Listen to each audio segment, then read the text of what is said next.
All right. So are you back? Were you on tour just now and you just got back? Because the last Yeah, time I talked to you, you said you were going on tour. that's right. Yeah, I just got back. I guess it's been about a month at this point.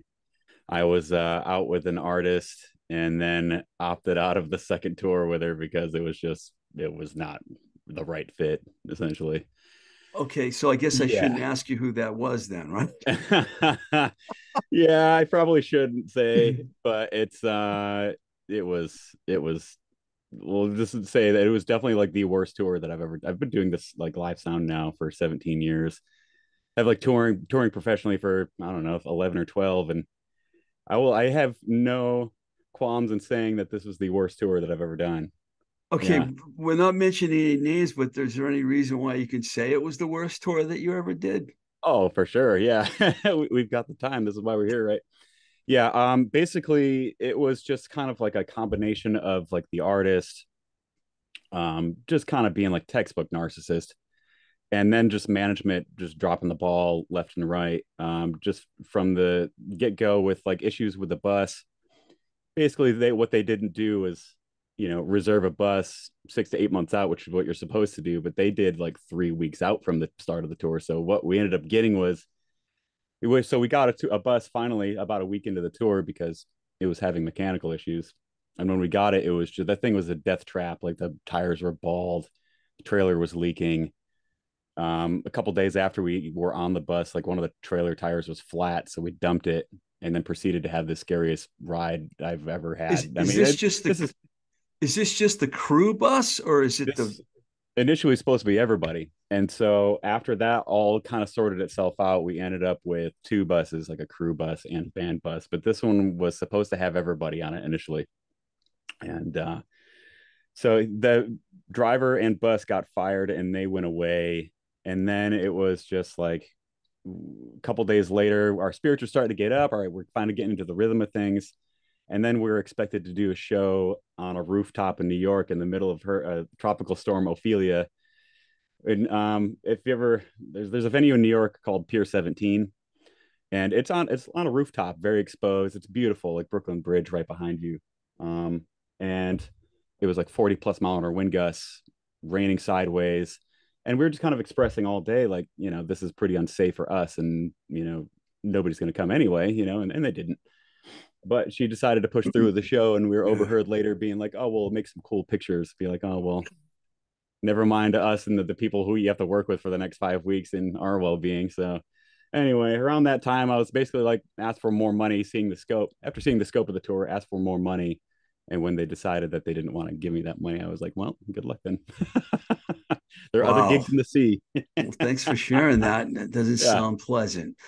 Yeah. So I've been wanting to get you on the show for a while because there's like three different things I want to talk to you about. One is your Sure. Sure. fantastic work as an engineer, Thank you. Lesser Glow, the band you front, and what we were just talking about, the front of the house sound. I'm going to have you explain to my listeners lately what all that means.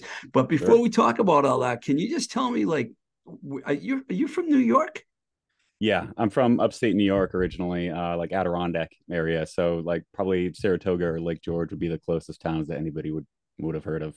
But the town itself is called Argyle. It's, one intersection, no traffic lights, K through Well, 12 in one building, tiny well, town. was it boring? I mean, are you telling me it was boring growing up there without me having to ask? I mean, we were able to entertain ourselves, one way or another. So what Yeah. would the nearest city be? Like, I'm trying to get a Um, Albany probably would Albany. be, yeah, Okay. yeah. As far as like, I guess if you want to call that a major city, but yeah, that's definitely the closest, which is about 45 minutes away I went from to a where I grew up. few different festivals at the Saratoga Winters, which is Oh right yeah. near there. And there's a bunch of clubs in Troy and Albany that we've been to for sure. Oh yeah. When you were growing up there, did you get into music at an early age? I did. Yeah. I played in a band. It was kind of like alternative metal, I suppose. It was called Devolve, and we started when I was probably 14 years old, 15 years old, something like that. Josh Carter from Fantagram actually played drums in that band, which is kind of funny. Wow. So Is this the yeah. 90s we're talking about now? No, this was probably 2000 to 2003 or so. I would say. I'm sorry I made you older than you are. I Oh apologize. no, that's okay. Um, still getting up there anyway. So we But yeah, so that was it. Yeah, so I started doing that pretty young, and I was singing in that band. And I played trumpet in high school, and I was just pretty heavily involved with music in general from a really early age. Yeah, and my parents listened to a lot of music growing up, and we just kind of had like a musical family in general that I came from. Yeah. what kind of music do you remember that they were playing when you were young?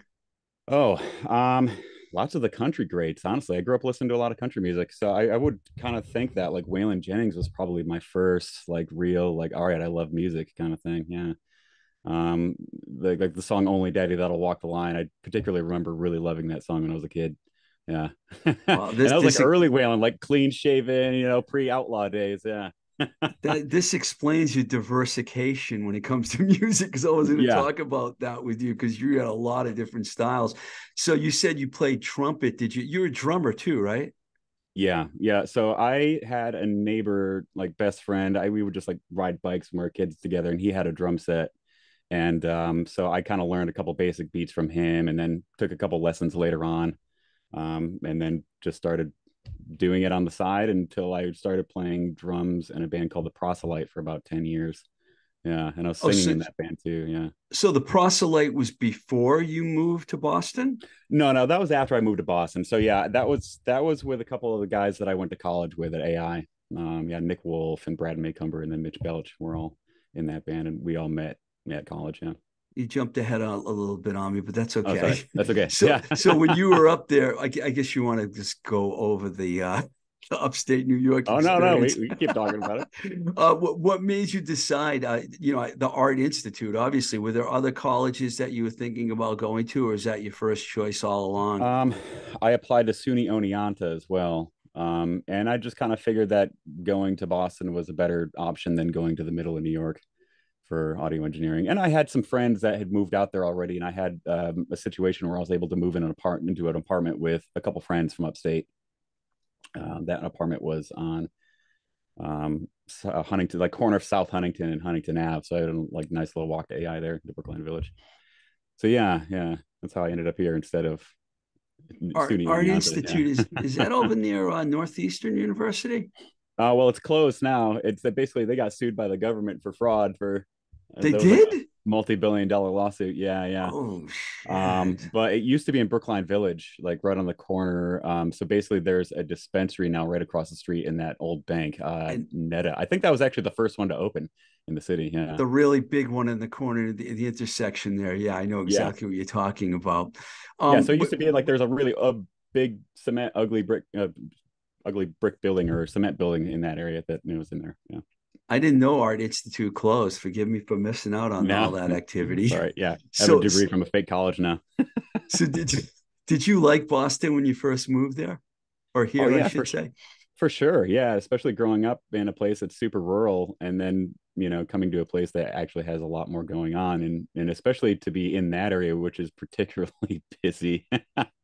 And there was just like a number of like just wild things that happened that year where I was like, man, is this what Boston is like? And then I moved to a couple of different places and realized that it's a little less active, in some other neighborhoods. But that one, we had, geez, people trying to break into the apartment a couple times. And we had like a multiple floor party apartment that was right below us. And like, geez, one of the kids who lived there ended up overdosing and dying that year.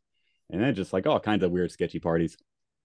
So yeah, it was pretty exciting moving here initially Did you when I was go? an Did you go to impressionable a lot? 18-year-old. Did you go to a lot of shows when you first arrived?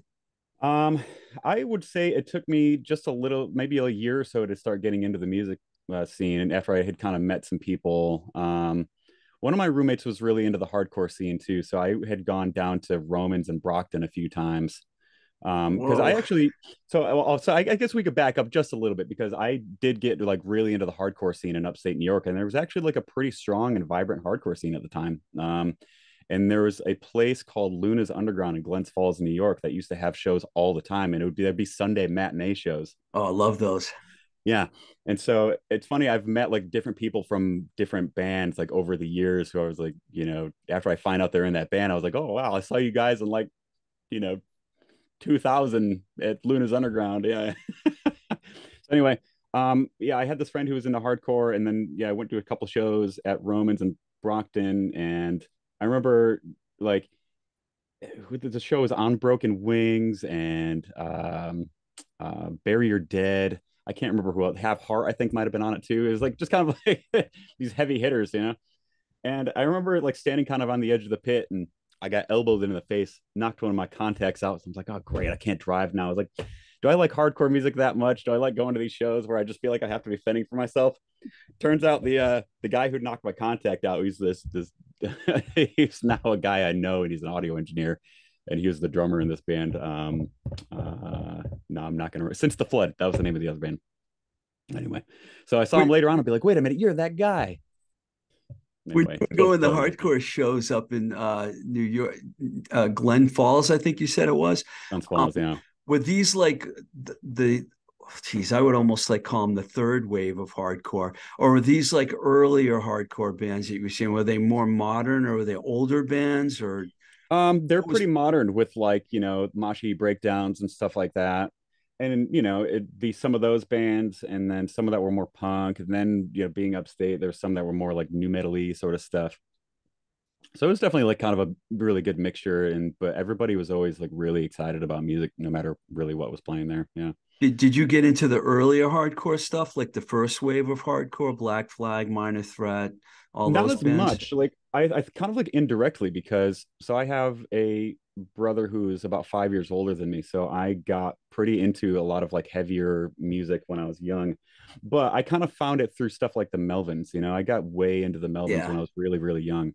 And through that, I kind of, after I started realizing or reading about the band and realizing where they came from, then I started to dig into a little bit more like Black Flag and stuff like that. But I've always kind of been on the more of the metal side, honestly, than like the punk side or hardcore side. Yeah. Yeah. Our friend Alvin Long, who started New Alliance, I was talking to him about you recently, and he told me a guy named Matt DiBiase brought you over to the WEMF, and you Oh, guys yeah. built the studio. I didn't know That's that. So right. you were one of the guys who was in that crew that built that studio in Cambridge. Oh, wow. Yeah. So I started as an intern there when the place was being built. And so my first day, we were putting a plywood in the control room.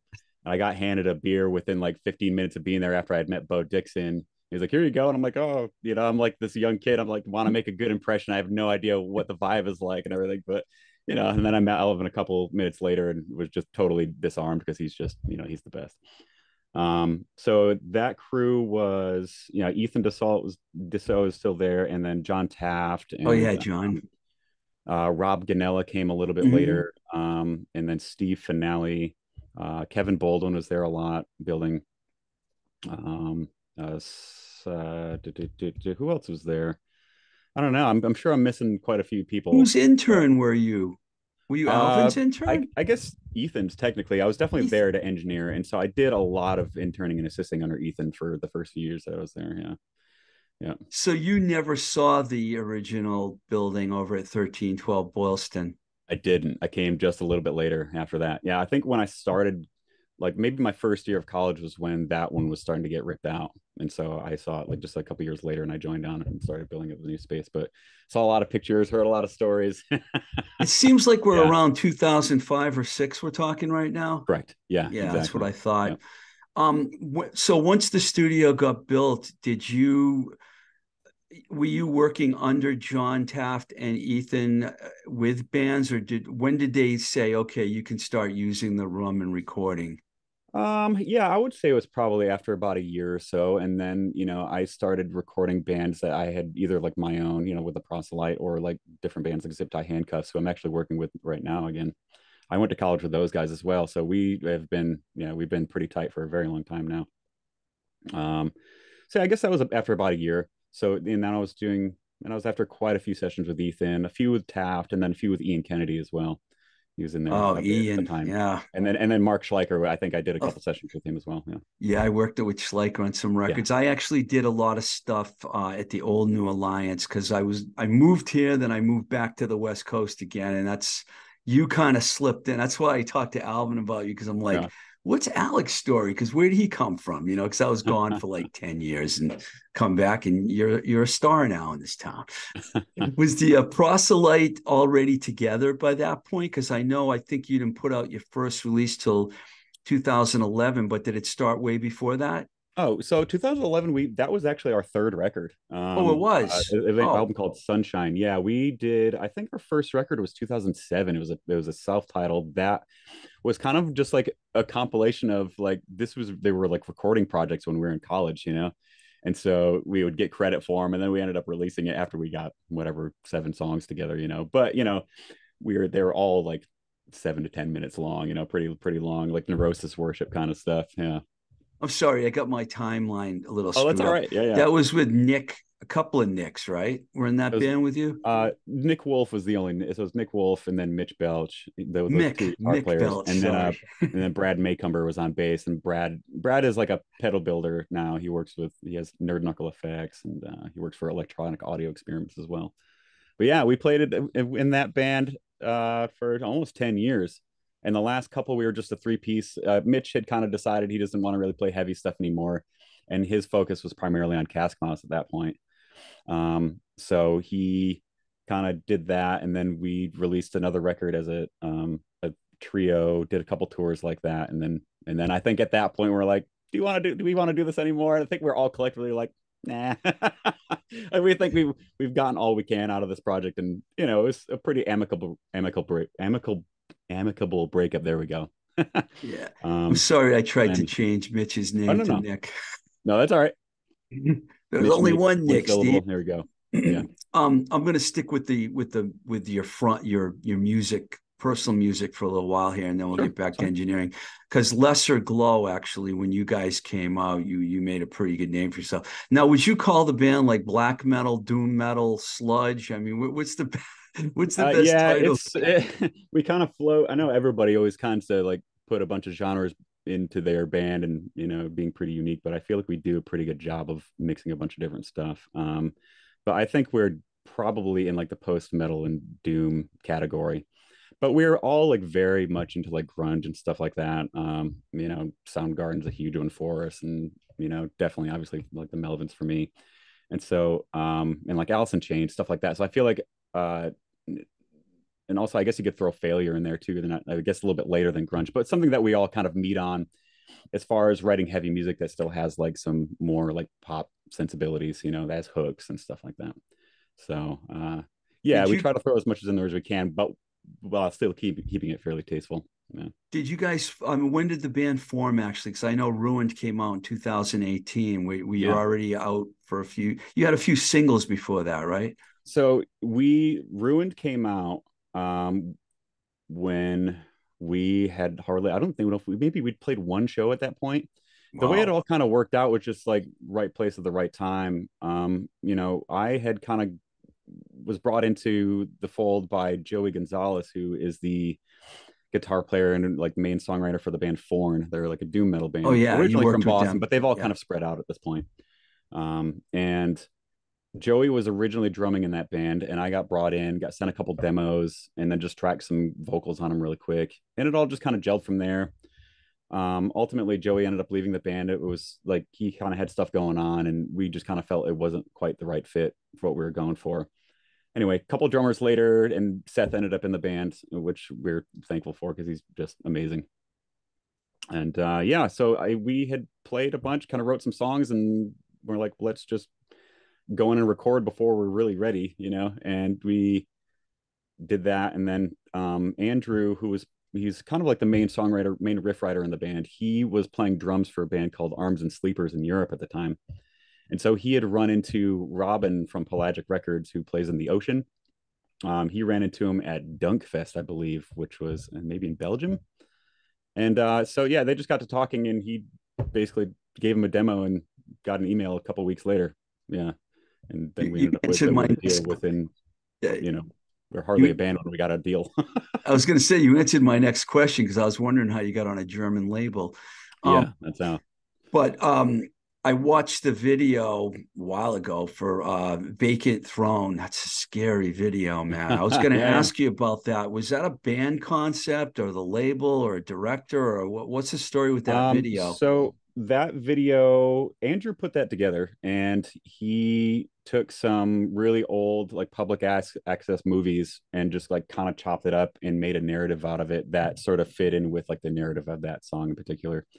That song is definitely like a kind of a stab at social media and, like basically the disconnect from the real world and while building a shrine to yourself online and sort of like losing your in-person identity. So, but like the movie itself was actually about this young kid's descent into schizophrenia. So as like kind of losing him, like who he was at the time. I Yeah. watched it again this morning. It's spooky, man, for sure. Yeah. That one came out really cool. Yeah. Well, that So yeah, we record's did. go ahead. Sorry. Oh no, sorry. Yeah, we ended up in a really cool situation while we were recording that album because Andrew he's also a recording engineer and he was working at the studio that was in Providence at the time called Island Studios, which was I'm trying to remember the name of the band who would run that place. The Low Anthem. And so it was in the same building as the Columbus Theater in Providence. So they had tie lines that ran all the way to the theater, even though the control room was on the complete opposite side of the building. And so we tracked the drums and bass on the stage in the Columbus Theater and then did the overdubs that between there and New Alliance. Yeah. So yeah, we were Nice. able to end up with this like, absolutely massive like drum sound, really long reverb tails and everything. That's all just natural from being in the theater. Yeah. There was definitely an acceptance in the metal community because the reviews were all really good. When you made Nullify 2020, well, you probably recorded it before that, but it came out in 20, not a great year for a record to come out. Yeah. No. But Everything is Noise called the album, quote, a spellbinding piece of work that delivers a network of emotions in one consistent hit. I love that. When I saw that, I was like, I'm going Yeah. to have to repeat that. But then I found tons of great reviews. It was like one really good review. Were you happy with the results of that album?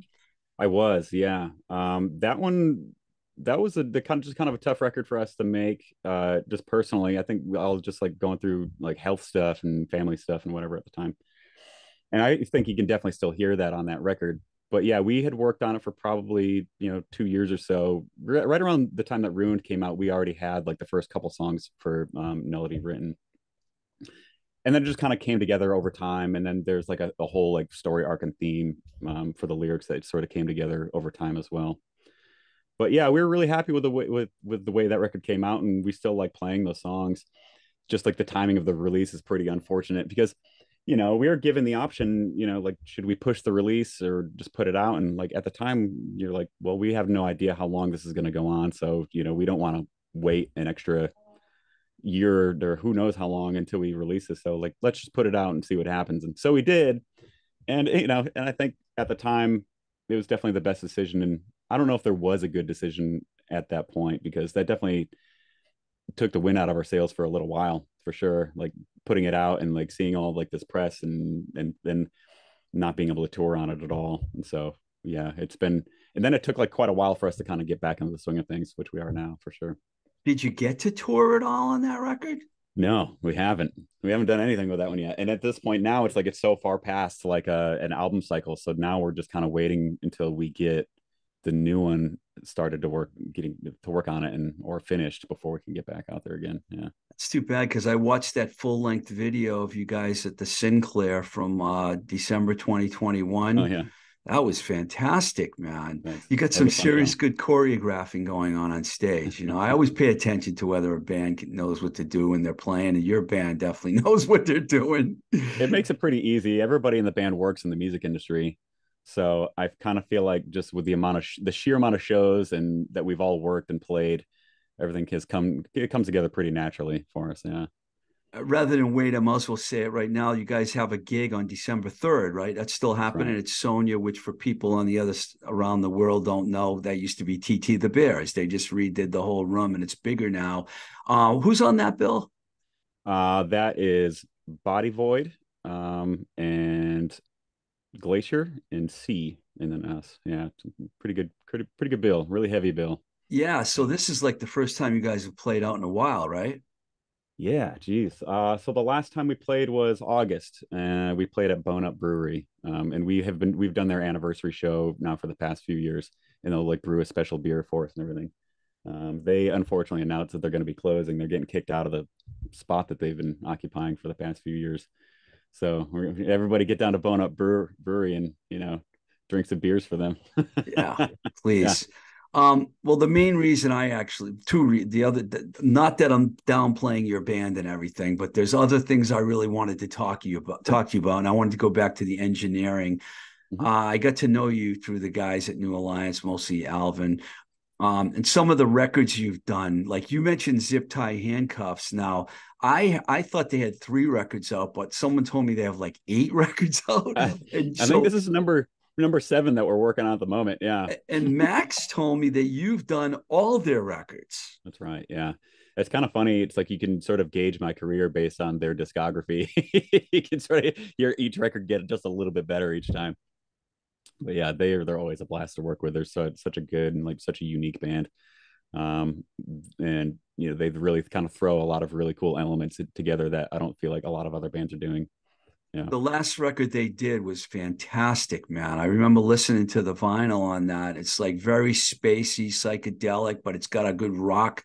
I mean, it sounds great. Yeah. That's one of the things I really like about you because Kind, another band I really like, you've done all their records too. That's right. Close Encounters, their last record is fantastic. Now, you record a lot at New Alliance and you record at Mad Oak too. Is Mhm. there other studios or are those the 2 primary studios that you use? Those are my primary studios. I've done some stuff at the record company too, and then a couple things at Q Division over the years. But yeah, I think that, as far as like where my clientele is, it usually ends up working out to do it at Mad Oak or New Alliance, just like either financially or just like as far like a comfort level too.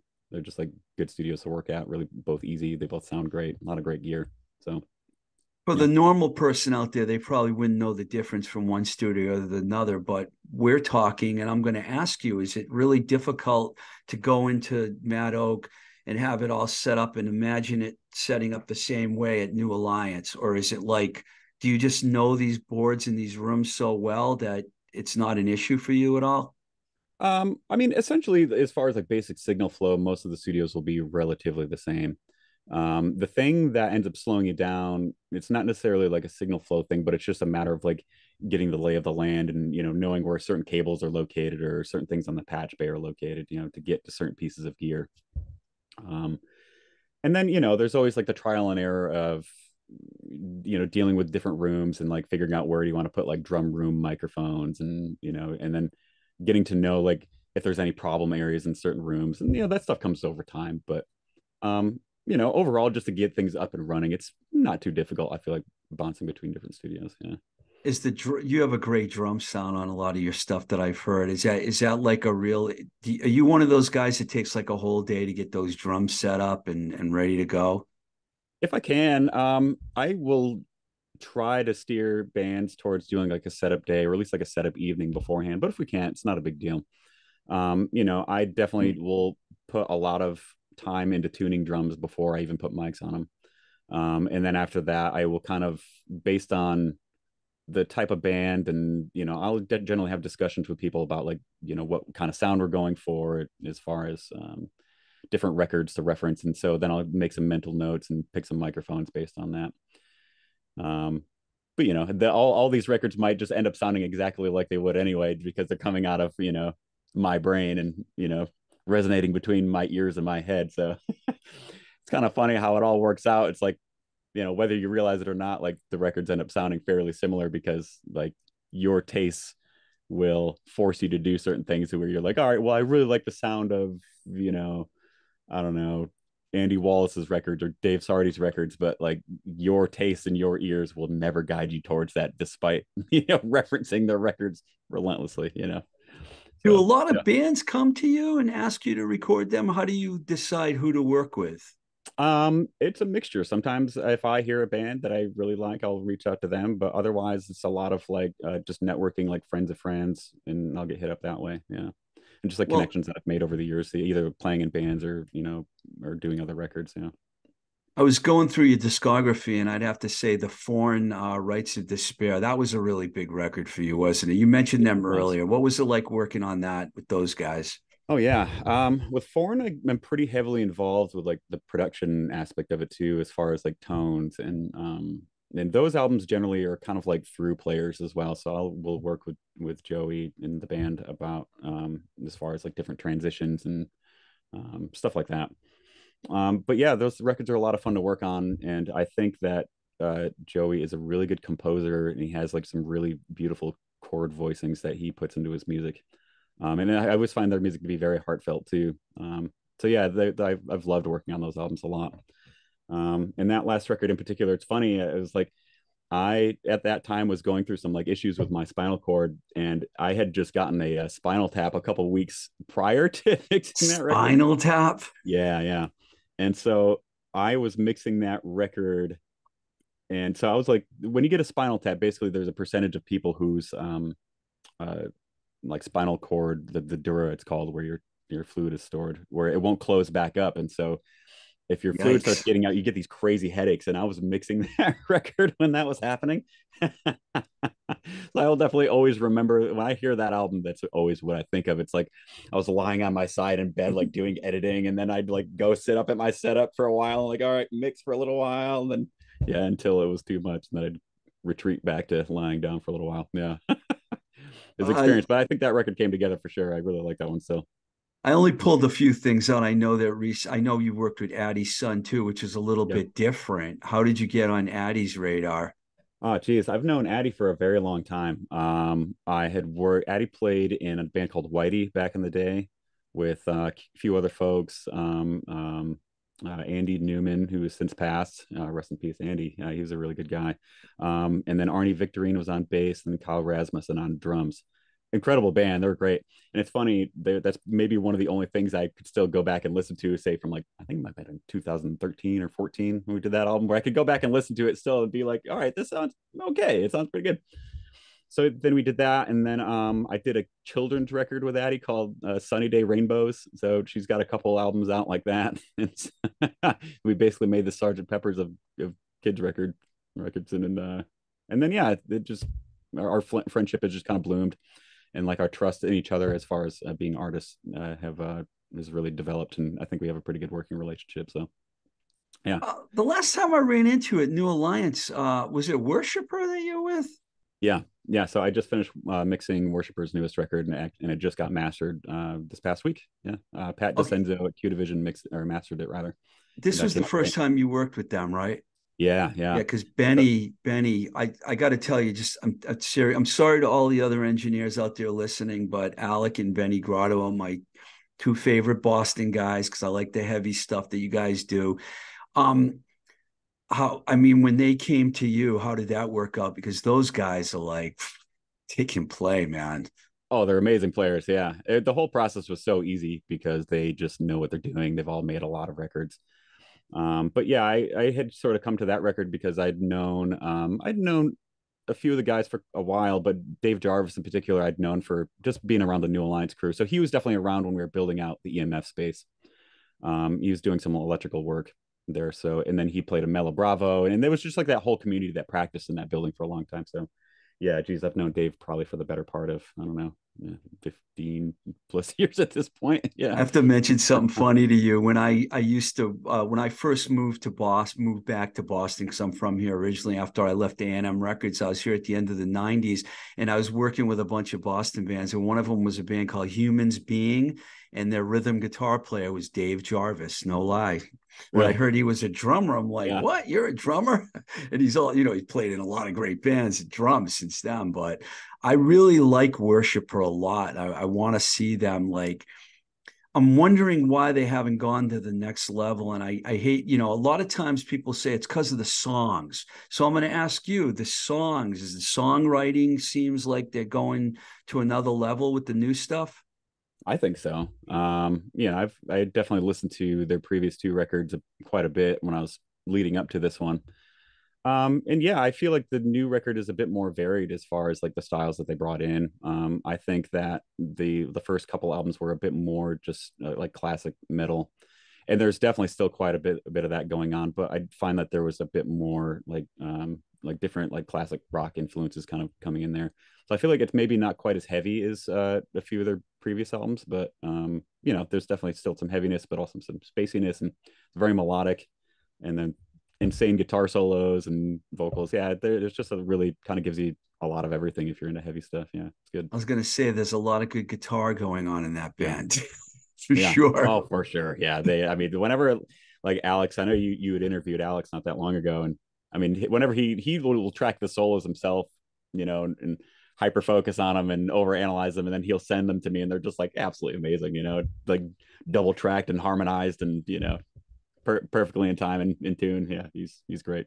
Yeah, John's a good Yeah. guitar player too. So They're having John. both The thing those. about John is that he like basically all of his solos are like off the cuff. Like he will improvise most of what he's doing. Like, and some of the solos that ended up on the record are ones that he just did, you know, while they're like tracking basics, you know, or rather like say if he be tracking overdub guitars, he'd be like, oh, I'm gonna go for a solo, and he'll just shred something insane, and that would be the one that we keep, or it will be close, and then we'll have to record it and listen back to it and figure out what he played, and then do like a better version of it later on. But yeah. Can't wait to hear this Yeah. record, man.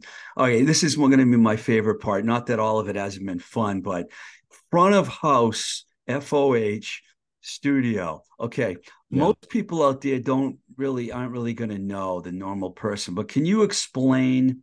I know, but I want you to explain the difference between being the front of the house engineer and what it's like to go into a studio to record with a band. I know that's a complicated question, but I have to ask you that because you don't Sure. usually do both with the same band, do you? Not usually. Yeah, there's been like a couple like live things that I have mixed just, you know, from shows that I've done that have ended up online, but other than that, no, I usually it's a separation between like the live stuff and the studio stuff. Yeah, I mean it's quite a bit different. It's a different rush, you know. Live stuff it's you know, it's pretty exciting. There's a lot that could go wrong every day. And that, you know, and then touring, it's part of the excitement is just being in a different place every day and dealing with new challenges every day. And then after the show it's done, you know. There's no I feel like there's a different type of pressure basically because when you're doing a record you're doing something that's it's going to be there forever or for as long as there's electricity and the internet exists, right? Or like recorded mediums exist. Whereas live it's like, you know, that pressure is more so just like an adrenaline thing like in the moment, you know. But like once the show's done, it's done, you know. You know, there's going to be some cell phone videos of the shows at this point, but you know, it's nothing that's recorded that people are going to be going back to and listening and, you know, hyper focusing on. Yeah. And for the people that don't know, FOH, front of the house, you're basically the guy that's out in the audience at the That's right. soundboard, right? Yeah, so basically my job out there would be to um first thing when I show up, like tune the PA and basically take a bunch of measurements and make sure everything's kind of balanced and, you know, in phase with each other and aligned. And then, yeah, throw a bunch of mics on the band, do a sound check, and do a show. Load it all back out. Yeah. Okay, some of these tours you've done, I want to talk about the Wild Hearts tour, but first let me ask how you got started. Someone told me it was Esperanza Spalding. Was that the Yeah. first? I had toured quite a bit with some bands before that too. As far as like just ground up from like van tours up till I finally got in, you know, mixed up with Esperanza and did that whole thing. Yeah, I had toured with I think Bad Rabbits was my first touring gig. And Nice. so that year, I think the very first tour that I had done with them might have been like some dates where they're opening for Taking Back Sunday. And then around that same time, we did like some rock and roll cruises, which were just bizarre. We did one with 311, and then another one with Tegan and Sarah, and then the other one that was just like I don't know, like white boy reggae. It was like Michael Franti, that kind of stuff. And then Bad Rabbits were, you know, this like, you know, R&B, like hard R&B band, you know, that are always just a They blast. played A with lot of fun. Tegan and Sarah together? Yeah, Wow. so it was like so it's Tegan and Sarah Paramore were the headliners on that cruise. Yeah, and then Nice. just like a bunch of other random acts. Yeah. That must have been. I don't like boats because I get seasick, but that still must have I don't. been. I don't Funny. particularly like them either. But and it was always just kind of a weird experience, like being on those things because you're trapped for X amount of days, and so just all day you're just like walk around the boat, and you walk around the boat, and you get to see everything pretty quick, and you hit the buffet, you probably drank, hit the buffet, and you start with good intentions, like I'm going to make this meal that makes perfect sense, and before you know it, there's like sushi on your pizza, and then and then it's smushed into a burger or something like that. But yeah, and after a while, you don't know if you're just kind of in this weird state of excess. Like I don't know if I'm hungry or just hungover. So yeah, that's how I started with them, and then I did some touring with Deaf Heaven. This was before Chris Johnson, fellow New Alliance engineer, was in the band.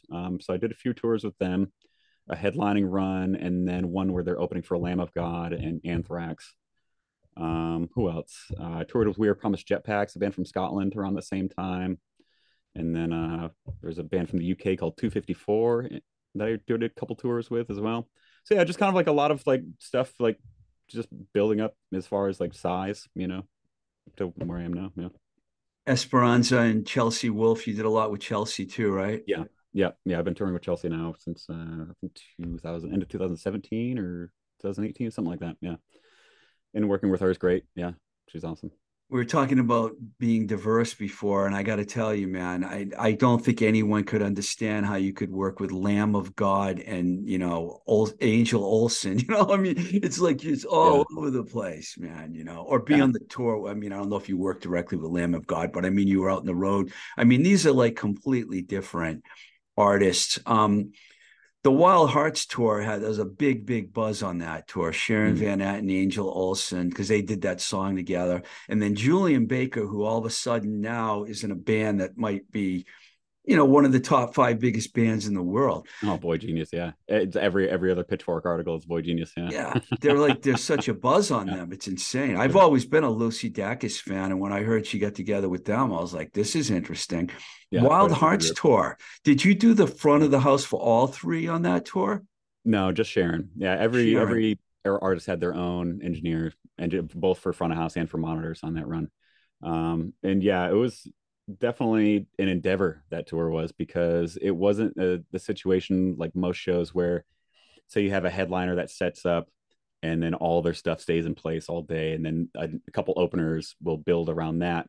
This was three headliners where we'd set up everything, and then it was like all hands on deck to get everything peeled away and like set the next one up, and until we were, and it took like the first like week and a half to kind of get our bearings and find our rhythm, but we did. And honestly, it was like kind of amazing that whole tour went as well as it did, because it was a lot of moving parts and it was fast. It was every show every day was really kind of, from the time we got up in the morning till we went to bed, was working on that show. Yeah.